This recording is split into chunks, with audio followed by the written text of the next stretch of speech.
Muy buenas, bienvenidos a la temporada 2 de Historia Militar del siglo XX, capítulo 2 en este caso, de la temporada 2. Estábamos viendo la Primera Guerra Mundial, causas, consecuencias, qué países entraron, beligerantes, neutrales, acciones, palabras de esta guerra. Bueno, pues vamos a continuar, ¿no? Vamos a continuar con el capítulo 2 de esta Primera Guerra Mundial, la Gran Guerra. Estábamos en la parte final del índice explicativo y bueno, pues seguimos ahora mismo. Vale, continuamos con la explicación. Ya estamos en la parte final del índice de la conferencia, Tratado de Versalles, cómo no, el epílogo de la Primera Guerra Mundial, que a su vez fue el prólogo de la Segunda Guerra Mundial. Las consecuencias de la Primera Guerra Mundial, pues la disolución de los imperios austrohúngaro, otomano, alemán y ruso, condiciones del tratado demasiado duras e inflexibles para Alemania, a la que la culpaban única y exclusivamente a ella de haber sido el artífice de provocar la Primera Guerra Mundial. Bueno, y esto hizo pues efectivamente que el epílogo fuera el prólogo de la Segunda Guerra Mundial. Francia, Gran Bretaña e Italia asumen el liderazgo europeo y a su vez Estados Unidos asume el liderazgo mundial. Ahí tenemos una foto de, bueno, en el Palacio de Versalles. Esos meses que duró las negociaciones, en las que no estaban invitados los derrotados, solamente los vencedores, y en las que en los siguientes meses, hasta el 28 de junio de 1919, 5 años después justamente de la muerte en Sarajevo, del magnicidio por parte de Gavrilo Princip del archiduque Francisco Fernando y su mujer Sofía Cholek, bueno, pues 5 años después se dictaminó el nuevo orden mundial y cómo quedaría la geografía europea y mundial. Ahí tenemos todo lo que perdió Alemania al finalizar la Primera Guerra Mundial. Fíjense, lo que está en amarillo es después de Versalles, ¿no? Se ha perdido gran parte del territorio. Bueno, se parte en dos Alemania, se queda Prusia Oriental por una parte y Alemania por otra parte. Se hace un corredor, el corredor de Danzig, para que Polonia pueda tener salida al mar Báltico. Se crean las 3 provincias, como se dijo antes, pero esto es fruto también de dejar Rusia la guerra en el 17, Letonia, Lituania, Estonia. Y bueno, pues lo que ven ahí en amarillo, que eso va a ser para Polonia en un principio. En la Segunda Guerra Mundial, como se dijo en el primer vídeo, la URSS va a empujar a Polonia hacia Occidente, va a quedarse con esa parte y la URSS va a quedarse con las 3 provincias bálticas, además de Kaliningrado, que es lo que está ahí amarillo, que en un futuro y actualmente es Kaliningrado, ¿no? Es una parte que pertenece a Rusia actualmente y que tiene salida al mar.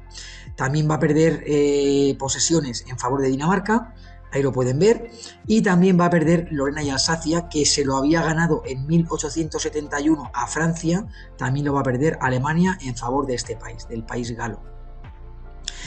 Y luego también, pues como pueden ver, desde un principio las colonias británicas y francesas van a atacar a las colonias alemanas y eso va a hacer que casi no puedan participar en la guerra, ¿no?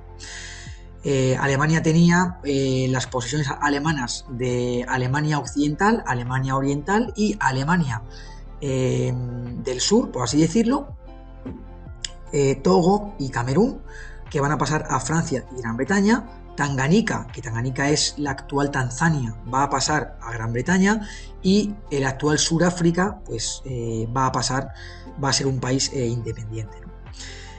Sea como fuere, esa era la parte que había cogido antes de la Primera Guerra Mundial, habían cogido en el reparto colonial en la conferencia de Berlín en 1884 a 1885, también luego vamos a hablar de ella, y bueno, pues va a durarle muy poco las colonias a Alemania, en favor, como no, otra vez, de Francia y Gran Bretaña. Introducción histórica. Primera revolución industrial, siglo XVIII, hasta la segunda, que acontece en el 1850 más o menos. ¿Qué es lo que se consigue con la revolución industrial? Bueno, pues con las máquinas y la industria y los textiles se consigue que lo que se hace sea más rápido, más barato y llegue a más personas. Es el fin de los productos manufacturados. Recordemos, un producto manufacturado es un producto hecho por una persona. Entonces, lógicamente, si yo voy a hacer una silla de orfebrería, pues me va a costar muchos más días el hacer la silla esa. Sin embargo, si yo tengo unas máquinas que me hagan hacer cientos de sillas al día, pues podré bajar los precios y podrá llegar a mucha más gente. Fuente de energía en la Primera Guerra Mundial, perdón, en la primera revolución industrial, el carbón. Se produce un gran éxodo rural de estas áreas hacia las ciudades. El trabajo en fábricas es en condiciones inhumanas, muchas horas de trabajo, sin higiene, con condiciones insalubres, y hay una masificación de gente en las ciudades por este éxodo rural, ¿no? Eso hace que se cree el proletariado. Como se dijo antes, son los que trabajan en las fábricas, básicamente explicado, ¿no? Y bueno, pues aconteció en Inglaterra. Son los pioneros de esta revolución industrial. Segunda revolución industrial, 1850 hasta el inicio de la Gran Guerra, Primera Guerra Mundial, de la que estamos hablando. Fuente principal de energía, el petróleo y el gas. La carrera industrial implica a toda Europa, además a Rusia, Japón y a Estados Unidos. Hay una conferencia de Berlín, como se dijo en un principio. La conferencia acontece a finales del siglo XIX y el canciller Otto von Bismarck es el anfitrión de esta conferencia, y el intento fundamental de estas reuniones europeas es que nadie invada otra región, que no se cree una guerra entre grandes potencias como se va a crear en la Primera Guerra Mundial. Se intenta evitar básicamente la Primera Guerra Mundial porque ya son conscientes del poder mortífero que tiene la revolución industrial. Luego se va a demostrar en la Primera Guerra Mundial. Pero esta junta, este acuerdo, es para intentar que no haya esos conflictos como si, por ejemplo, habría en el actual Sudán, en Fachoda. En Fachoda se encontraron los franceses que iban de oeste a este y los británicos que iban de norte a sur. Ahí se encontraron y bueno, finalmente después de semanas de litigio, sin pegar un solo tiro, los franceses le cedieron el paso a los británicos. Los británicos a su vez fueron frenados por los alemanes en Tanganica.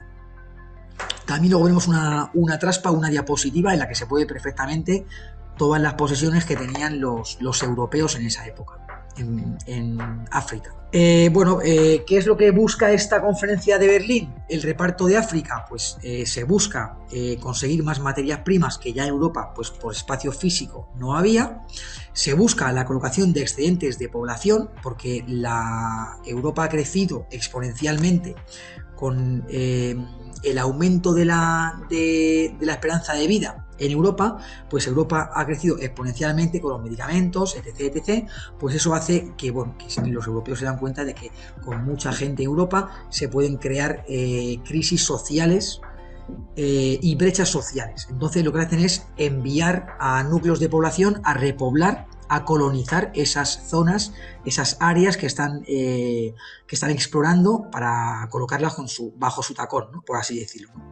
Las colonias y la metrópoli. La metrópoli es el país extranjero que va a dominar políticamente, económicamente, militarmente estas colonias, estas regiones que no tienen nada que ver, repito, no tienen nada que ver con ese país invasor o interventor. También se quiere colocar excedentes de producción de la segunda revolución industrial, como se dijo en un principio. Como construimos más, tenemos que vender más y a más gente. Y además, como se explicó, reasentamientos en colonias. Ahí tenemos una foto que ya he puesto en alguna otra ocasión, la puse en los vídeos del colonialismo. Y bueno, pues es una foto en la que básicamente los chinos levantan las manos como diciendo, pero bueno, ¿esto qué es? Se van a partir China. Cantón, etc, etc, ¿no? Los británicos, los franceses, todo tipo de países que, como dije en un principio, no tienen nada que ver con las culturas ancestrales de esas zonas, en este caso de China, y bueno, pues los antiguos levantan las manos en señal de injusticia. Descubrimientos y avances en la ciencia y la medicina. El hombre blanco era el encargado de liderar y velar por el resto de la humanidad. Así se pensaba, así. Esta era la corriente humanista que había en esa época. El colonialismo, el imperialismo, el protectorado y la concesión. Bueno, la concesión es la explotación de ese terreno, esa zona, durante unos años. No eran tampoco 10 o 15, eran 100 años, 99 años, por ejemplo, en Hong Kong, ¿no? Una concesión hasta 1997. El protectorado era una forma de dirigir una región, pero a la que pedía ayuda a un país externo esa región para poder ser controlada, ¿no? Se puede decir que la política militar era a cargo de la metrópoli y la política interior o civil era a cargo de esa colonia o esa región, ¿no? El mejor ejemplo está en el protectorado de de Marruecos que ejercieron España y Francia del 1909 al 1956, cuando Marruecos se hace como país. Y luego, colonialismo e imperialismo es básicamente lo mismo. Es la intervención militar, política, social, económica de un país o una región que no tiene nada que ver con el país que está sometiéndolo, ¿no? El mejor ejemplo de imperialismo, Gran Bretaña. El mejor ejemplo de colonialismo, Francia. ¿Qué pasa con esto? Pues hay un sometimiento de las regiones e implantación de cultura europea, que no tiene nada que ver, repito, con la cultura establecida durante centenas, durante milenios en esas regiones. Tradiciones, lengua, religión, costumbres, todo eso va a desaparecer, sobre todo en África. Ahí tenemos dos litografías del reparto colonial ejercido en la Conferencia de Berlín. Ahí tenemos a Otto von Bismarck, 1884-1885. Otto von Bismarck en la Conferencia de Berlín separando África al resto de líderes europeos. Y ahí tenemos otra foto en la que ahí tenemos un plano al fondo de África y en la que se está viendo pues lo que se pueden repartir cada uno sin pisarse la manguera, como suele decirse. ¿Qué es lo que se busca cuando se va a entrar a una región? Bueno, pues lo que se acordó en la Conferencia de Berlín era lo humanista, como os dije en un principio, el hombre blanco en esa época estaba llamado a liderar a las razas o subrazas del mundo. Así se pensaba en esa época, no se piensa así ahora, por supuesto, pero tenemos que intentar entender qué estaba pasando en esa época y por qué se actuaba así, ¿no? Bueno, pues lo que se dice es que toda región, todo país de primer orden que vaya a otra región o un país de segundo o tercer orden, lo que tiene que hacer es llevar progreso, llevar cultura, llevar alfabetización, hacer vías férreas, hacer caminos, pues todo pues para poder sacar adelante a esa raza o subraza que no tiene nada que ver con la raza europea caucásica. Ahí, como pueden ver en la diapositiva, lo que está en morado pertenece a Francia y lo que está en rojo pertenece a Gran Bretaña. Ahí tenemos lo que está en marrón, lo que fueron las provincias o las colonias alemanas, que lo va a perder al acabar la Primera Guerra Mundial. Y Fachoda estaría pues en el sur de Sudán, prácticamente, ¿no? Ahí se encuentran los franceses y los británicos. Al final consiguen pasar los británicos e intentan huir de norte a sur todas sus colonias, que no lo van a conseguir porque Alemania se intercede por medio. Dos curiosidades. El Congo belga pertenecía a Bélgica, a su rey, a su monarca. En la Bélgica, en el Congo de estos belgas, en los 50, 60, lo que se intentaba era conseguir plantaciones de caucho. Cuando no conseguían los autóctonos los límites que le pedían los belgas, o en este caso el monarca belga, que era su colonia, era de él, que luego antes de morir se la cedió a Bélgica, pues le amputaban una mano. Imagínense, hace menos de 80 años.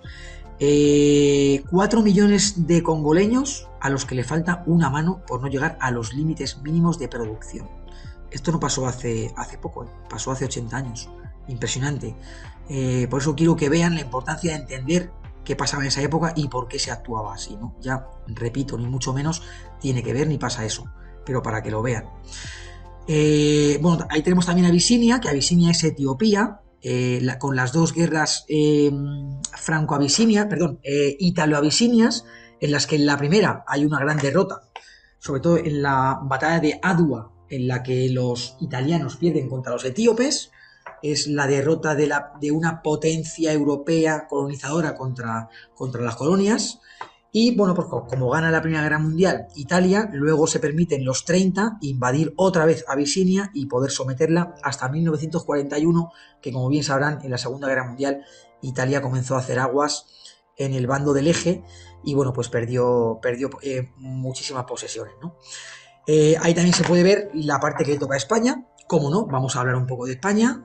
Tenemos la parte del Río de Oro, que es el Sáhara Occidental, y tenemos Ifni, ese territorio en el que ya les expliqué en un vídeo que se confundieron, porque luego realmente estaba en Puerto Cansado, que Puerto Cansado estaba más pegado a las islas occidentales perdón, orientales de Islas Canarias, ¿no? Pero bueno, se confundieron porque el río Ifni estaba al lado y porque pensaban que en los escritos de hacía siglos había habido un asentamiento español en aquella época del Reino de Castilla, allá por el 1200-1300. Ifni, como se llama el territorio, no Sidi Ifni, que es la capital, se va a perder en las guerras del 57-58, en el siglo XX, junto con el Sáhara. En el Sáhara van a aguantar más, van a aguantar hasta el 75 con la Marcha Verde, y en Ifni se va a perder todo el territorio de Ifni y se va a quedar solamente con Sidi Ifni, que también se entregará años después. Ahí tenemos parte del protectorado marroquí de España y Francia. El de España era solamente el 5% de todo el marroquí, el resto correspondía a Francia, pero, como se dijo en algunos vídeos, sobre todo en el vídeo de la Guerra del Rif y el desastre de Anual, lo que le va a corresponder a España va a ser lo más complicado, lo más indómito, lo más cabileño y con muchísima orografía. Tribus que se niegan a someterse al sultán. Y bueno, y también pues lo que se dijo en esa época era que, bueno, que ya que España tenía dos ciudades autónomas como Ceuta y Melilla, pues que hiciesen un cordón de seguridad los españoles y no los franceses. De este modo, Gran Bretaña va a estar tranquila porque en la conferencia de Algeciras en 1906 consigue que España, que es una potencia, seamos realistas, una potencia venida a menos por los desastres del 98, Cuba, Filipinas, Puerto Rico, la isla de Guam, las Islas Carolinas, las Islas Marianas, bueno, pues es una potencia venida a menos, entonces no va a ser rival para Francia, para Gran Bretaña y para la emergente Alemania. Alemania quería quedarse con el control del estrecho y eso fue lo que hizo que en esta conferencia se le diese parte a Francia y parte a Gran Bretaña. Como curiosidad, seguimos en la trampa esta, es muy importante. ¿Ven ahí Liberia? Bueno, pues Liberia, para que se hagan una idea, para que puedan ver por qué intento constantemente que entiendan cómo se pensaba en esa época. Liberia se crea con los libertos, los esclavos libertos, cuando acaba la guerra de secesión en el siglo XVIII con Estados Unidos, en la que se enfrentan los esclavistas y los no esclavistas, el norte y el sur. Bueno, pues los de la Unión y los confederados, pues el presidente Monroe les da la libertad a estos esclavos negros liberados, y les da la opción a irse a África a montar un país. Se crea Liberia, el país de los libertos, y se pone como capital Monrovia, en honor al presidente que les da esa independencia, ¿no? A Monroe. Cuando llegan aquí los afroamericanos, que son los libertos esclavos de Estados Unidos, someten a la población africana de esa zona. Es el mejor ejemplo, ¿no? O sea, libertos esclavos negros que han sido liberados en una guerra, que se van a otro país a fundarlo, ven que el nivel cultural y social de esa etnia, esa tribu, ese pueblo es más bajo que el suyo y lo someten. Es el mejor ejemplo de cómo se pensaba en esa época. Repito, actualmente no se puede pensar así, es imposible, es impensable, pero nunca viene mal hablar de cómo se pensaba en esa época para que intentemos entender qué se hacía en esa época. Es que siempre me gusta decir esto porque si no, deberíamos tirar las pirámides de Egipto, ¿no? Porque las hicieron los esclavos. Entonces, en esa época era así. En esa época se enterraban a los esclavos, a los siervos, con los faraones en las pirámides y morían con ellos. Ya es impensable, repito. Considerables rivalidades políticas y económicas entre los imperios.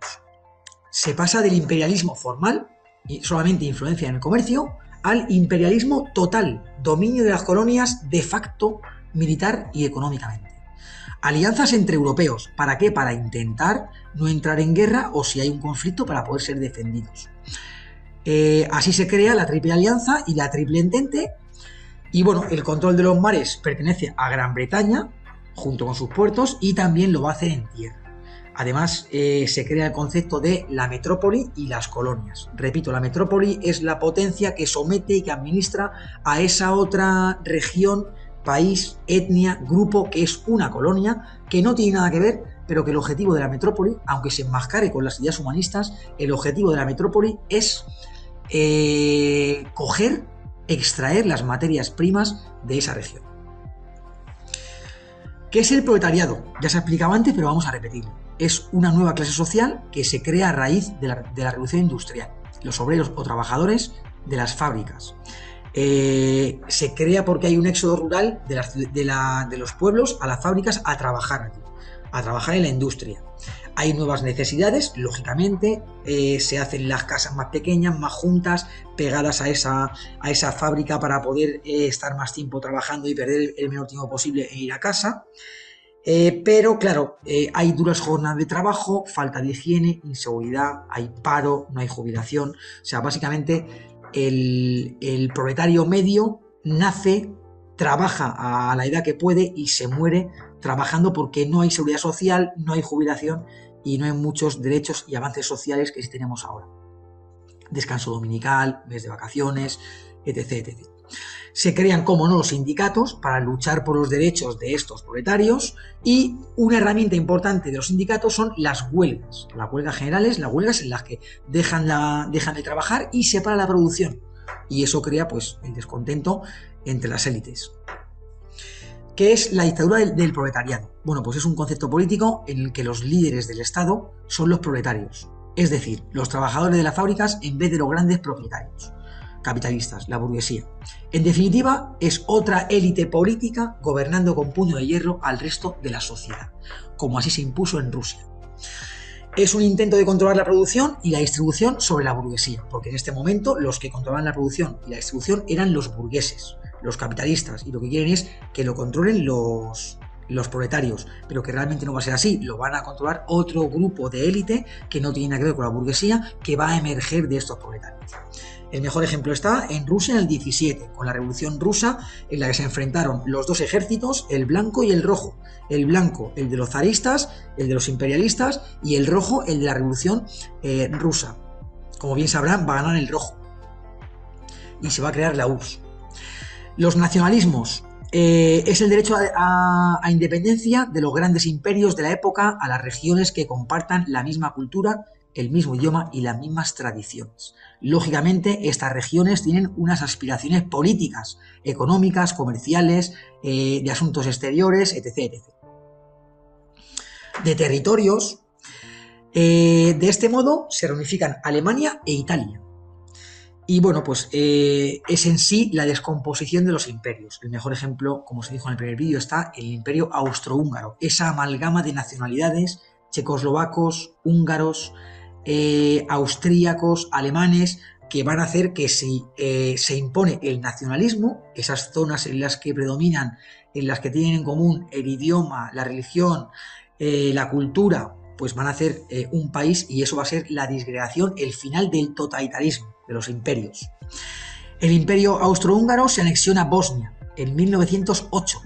Serbia, la aliada, es una gran aliada de Rusia. Bueno, Serbia ha combatido contra el imperio austrohúngaro, ha tenido dos levantamientos serbios, como así se le llama, a principios del siglo XIX, en 1805 y en 1815. A pesar de que ganan los serbios al imperio austrohúngaro, el imperio austrohúngaro sigue manteniéndose en Belgrado, en la capital de Serbia, hasta 1867, cuando se va. Por lo cual, Serbia en este momento lleva escasamente 50 años siendo un país independiente, un reino independiente del imperio austrohúngaro, y lo que quiere es que ningún país que esté limítrofe a ellos, como por ejemplo es el caso de Bosnia y Herzegovina, que además comparten ese eslavismo, que ningún país pues, pueda ser anexionado por el imperio austrohúngaro, porque luego también podría volver a caer él en sus redes. Como se dijo antes, ¿no? Lo ve como un intento de desestabilización en los Balcanes. Ahí tenemos una litografía, pues se puede ver cómo el imperio otomano no puede con el empuje de los nacionalismos, y se están repartiendo pues parte de sus posesiones, ¿no? Un imperio de cientos de años, de siglos de existencia, en la que, como se dijo en el primer vídeo, fue frenado únicamente por el imperio español en 1570 y, ya no me acuerdo, 1580 y pico, en la batalla de Lepanto, en la que bueno, los españoles pues hicieron que a día de hoy, o al menos en esa época, Europa no fuera musulmana, no fuera islámica. El imperio austrohúngaro se anexiona a Bosnia. Serbia, aliada de Rusia, lo ve como un intento de desestabilización a los Balcanes, como se dijo en un principio. Bulgaria también se libera de los otomanos y se construye como imperio, como reino, el reino de Bulgaria. Ahí tenemos una foto una diapositiva del plano del Imperio Austrohúngaro, con esa amalgama de nacionalidades. Fíjense hasta dónde llega. Es impresionante. De la dinastía de los Habsburgo.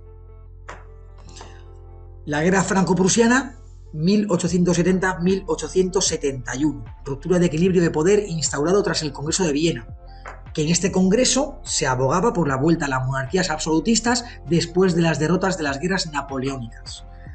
En 1812, 1814, 1816, Napoleón va a ir cayendo, pues primero en España en la guerra de independencia, no se lo esperaba él, pero su primera derrota, que, bueno, siempre se ha dicho que en la guerra de independencia se puso en práctica la guerra de guerrillas. Es verdad, es cierto, porque España no podía con la Gran Armée, ese ejército de Napoleón que contaba sus batallas como victorias en Europa. Pero lo que es cierto es que la primera batalla que va a perder un general, un ejército francés de la Gran Armée de Napoleón es con el general Dupont en Bailén, en mayo de 1808. Y esa batalla fue a campo abierto. Aunque la gente pueda pensar que fue guerra de guerrillas, fue a campo abierto. Bueno, pues desde ese momento hasta que tiene que irse, hasta que España consigue su independencia en 1814, van a ser batallas y victorias españolas, básicamente, ¿no? Ese va a ser una sangría para Napoleón, que no va a poder concentrar todas sus tropas en el centro de Europa, y bueno, y además ese intento de invasión, ¿no?, a los rusos. Y los rusos, pues según llega el invierno, usando la táctica de la tierra quemada, ¿no?, que según se van replegando hacia Siberia, lo que hacen es quemar todo lo que van dejando para que las tropas francesas pues no puedan abastecerse y al final pues le pase lo que les pasó, ¿no?, mueran congelados, mueran de frío. Prusia y los estados y reinos centrales de la actual Alemania. Bueno, y Alemania emerge como gran potencia y Francia, el segundo imperio, se estanca después de esto.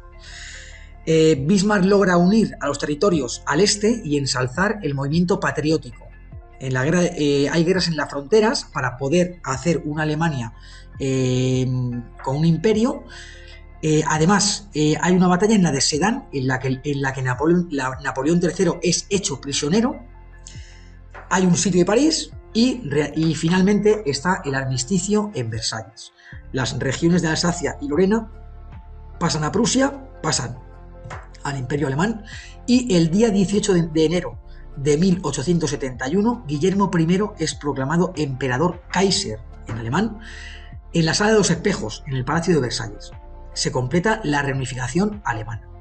Francia, después de esto, tiene un gran resentimiento hacia Alemania porque además de perder esa hegemonía europea en favor de Alemania, ha visto cómo su enemigo se ha reunificado y además ha perdido las regiones de Alsacia y Lorena. Ahí tenemos tres fotos de esta guerra, la guerra franco-prusiana. Ahí tenemos una litografía, una representación en cómo le entrega las cartas de capitulación Francia a Alemania.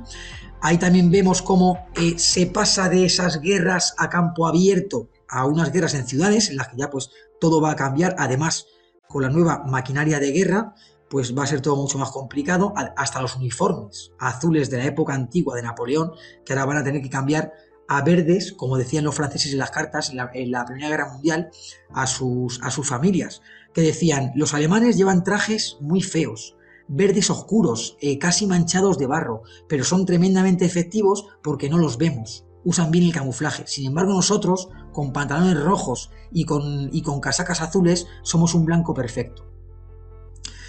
Ahí también se puede ver la reunificación del Imperio Alemán, todo lo que consigue coger, las provincias de Alsacia y Lorena, y bueno, y también pueden ver ahí pues lo que ha ganado Alemania desde 1864 hasta que consigue reunificarse y hacer el Imperio Alemán en 1871.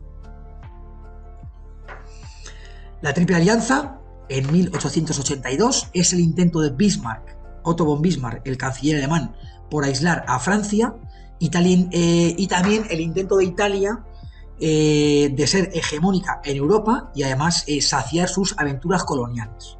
Recordemos: Imperio Alemán, Imperio Austrohúngaro, Reino de Italia. También está la Triple Entente en 1907, que son tres alianzas cada una por su lado, que al final se hace que se unifiquen los tres países, ¿no?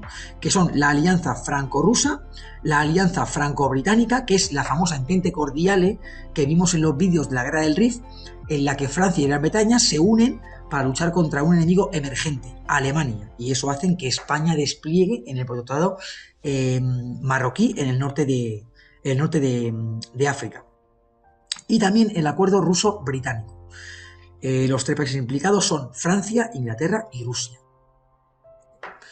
Ahí tenemos una foto de la Triple Alianza y la Triple Entente, las potencias centrales europeas y las potencias de Rusia, Gran Bretaña y Francia. Pasamos a la Casus Belli, el Casus Belli del inicio de esta guerra. Bueno, pues el archiduque Francisco Fernando era el sobrino del rey Francisco José del Imperio Austrohúngaro. El imperio se había anexionado Bosnia en 1908 del Imperio Otomano. Surgimiento nacionalista, ya lo había antes con esta doctrina de los nacionalismos, que no ven nada que les ligue a los austrohúngaros. Tensiones en las regiones limítrofes del imperio. Serbia, la gran oponente a este hecho, puesto que va a peligrar su independencia. Como se dijo en un principio, la consigue de facto en 1867, cuando se van las tropas austrohúngaras de Belgrado. Pero ya con anterioridad había habido dos alzamientos serbios a principios del siglo XVIII. Ahí tenemos de izquierda a derecha al emperador Francisco José I. Estuvo en el poder 68 años, hasta 1916, murió en plena Primera Guerra Mundial. Desde 1848 en el poder. La foto que está abajo es Sisi Emperatriz, que era su mujer. Las muertes de sus hijos fueron súper traumáticas, tuvieron 2 hijas y un hijo, y eso hizo que el de la foto de la derecha arriba, el sobrino de Francisco José I, el archiduque Francisco Fernando, fuese el príncipe heredero al trono. La que está abajo es su mujer, Sofía Cholek. No era de sangre real y eso enervó a Francisco José, pero se impuso el amor, por así decirlo. De hecho, Sofía Cholek murió con su marido intentando ayudarle para que no le pegasen más tiros el 28 de junio de 1914. Las fotos que tenemos en el centro son, pues, arriba, una de las fotos del 28 de junio del 14, en la que está saludando a una autoridad civil, Francisco Fernando, en su carruaje, en el que va a morir horas después. Y la foto que tenemos abajo, pues, es la famosa litografía de Gavrilo Princip disparando a quemarropa en una de las calles de Sarajevo. El archiduque decide hacer una visita a Sarajevo para mostrar su apoyo a esta región, a pesar de que se le advierte del peligro. Además de esto, el imperio austrohúngaro, su ejército estaba de maniobras en aquellas montañas, en las montañas de Sarajevo. El día elegido es el día de la independencia de Serbia, un día muy señalado para los serbios, y esto hace que les enerve y se lo toman como una ofensa. La organización anarquista secreta Mano Negra recibe apoyo logístico de los servicios secretos serbios. Bueno, esto, Gavrilo Princip no era de la Mano Negra, era un grupo anarquista bosnio que pedían ayuda a la Mano Negra para poder matar o para poder ir contra o sea, para hacer esta acción, ¿no? Mano Negra era una asociación militar creada por los servicios de inteligencia serbios para poder matar a políticos del Imperio Austrohúngaro y a líderes militares del Imperio Austrohúngaro. Los líderes serbios van a darle el arma, esa Browning, a Gavrilo Princip para que acometa el atentado. Gavrilo Princip es un ultranacionalista y anarquista bosnio, atenta contra el archiduque. En un primer intento, uno de los miembros lanza una granada de mano al carruaje y Francisco Fernando y su mujer consiguen repelerla. De hecho, el archiduque consigue darle con la mano y pega en la capota, y eso causa 20 heridos. El archiduque logra desviar la granada, como se dijo antes. Esos hacen una pausa en la casa del gobernador para protestar con vehemencia y poder interesarse por los heridos del ataque. Ese es el ayuntamiento de Sarajevo. Cuando salen, el conductor no sabe que se ha cambiado de itinerario y da la vuelta a una calle estrecha. Allí se encuentra de frente con Gavrilo Princip, que tomaba un café después de haberse dispersado, como se explicó con anterioridad, de su banda tras el primer intento de magnicidio. Les dispara a quemarropa y es detenido al intentar huir. El archiduque no se le puede parar la hemorragia al no poder cortar la chaqueta con unas pinzas o unas tijeras y muere desangrado. Su mujer lo hace poco después. El emperador Francisco José, de 84 años, sabe que es un golpe mortal para la dinastía de los Habsburgo. El imperio austrohúngaro, con una amalgama de nacionalidades, lenguas y tradiciones locales, se desmorona. Los generales piden la guerra contra Serbia. Austria-Hungría da un ultimátum a Serbia para que deje entrar una comisión investigadora a su país. Serbia responde que no son parte del imperio, por lo cual no van a poder entrar. El imperio austrohúngaro le da un ultimátum a Serbia y le declara la guerra el 28 de julio, con L, un mes después del 14. Rusia, tutora de Serbia, moviliza sus tropas al oeste y se acerca a la frontera de los dos imperios de Europa Central. Alemania, al movilizar su ejército Rusia, lo que hace es también alertar el suyo. Ahí tenemos una foto en la que se puede ver pues, lo que está pasando, ¿no?, en este momento, el 14, ¿no? El imperio ruso, el imperio alemán, Francia, el imperio austrohúngaro y cómo todos los países, todas las regiones, todos los imperios, todas las repúblicas van a verse envueltas en esta batalla, en esta guerra, en la que van a ir entrando años después, antes, van a ir cambiando de bando y van a sufrir pues, la violencia de la guerra, ¿no? Bueno, pues hasta aquí hemos llegado en el segundo vídeo. Aquí vamos a dejarlo. Bueno, como bien les dije en un principio, tienen muchísima amiga. Vamos a ir poco a poco. Espero que les guste, que les apasione la historia como a mí y que hagan sus conjeturas. Y bueno, pues que nos emplazamos ya en la semana que viene para poder hacerme ese grupo de preguntas, ese batalla de preguntas, que si no pueden hacernos, pues también me lo pueden poner por privado o en un chat o en el propio chat cuando se abra el siguiente miércoles. Muchísimas gracias por todo y estamos en contacto. Nos emplazamos al siguiente vídeo, al tercer vídeo, dentro de 2 semanas. Muchísimas gracias.